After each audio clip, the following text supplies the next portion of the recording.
ಒಟ್ಟು ರಾಜ್ಯದಲ್ಲಿ 58 ನಗರ ಪಟ್ಟಣ ಪಂಚಾಯತ್ಗಳು, ಸುಮಾರು 57 ಗ್ರಾಮ ಪಂಚಾಯತ್ಗಳ ಚುನಾವಣೆ ನಡೆದಿದೆ. ಇವತ್ತು ಫಲಿತಾಂಶ ಪ್ರಕಟ ಆಗ್ತಾ ಇದೆ.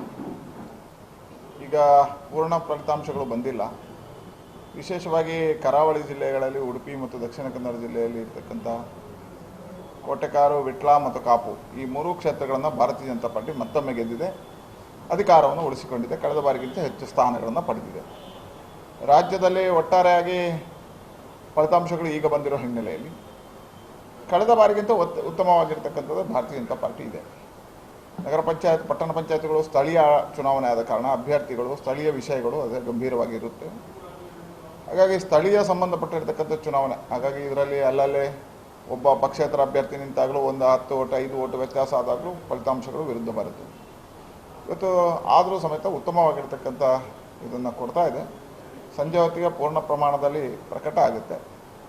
ಭಾರತೀಯ ಜನತಾ ಪಾರ್ಟಿ ಕಳೆದ ಬಾರಿಗಿಂತ ಹೆಚ್ಚು ಒಳ್ಳೆಯ ಅಂಶಗಳಲ್ಲಿ ಇವತ್ತು ಗೆದ್ದು ಬರುವಂಥ ಕಾಣಿಸ್ತಾ. ಉದಾಹರಣೆಗೆ ಚಿಕ್ಕಮಗಳೂರು ಪಟ್ಟಣ ಪಂಚಾಯತ್ ಇರ್ಬೋದು, ಬೇರೆ ಬೇರೆ ಉತ್ತರ ಕರ್ನಾಟಕದ 1-2 ಬಂದಿದೆ. ಕಳೆದ ಬಾರಿ ನಮ್ಮಲ್ಲಿ ಇಲ್ಲದ್ದು ಬಂದಿದೆ. ಹಾಗಾಗಿ ಹೆಚ್ಚು ಸ್ಥಾನಗಳನ್ನು ಪಡಿಬೋದು ಅನ್ನುವಂಥ ನಿರೀಕ್ಷೆಗಳಿದ್ದಾವೆ. ಖಂಡಿತವಾಗಿಯೂ ಅಲ್ಲ.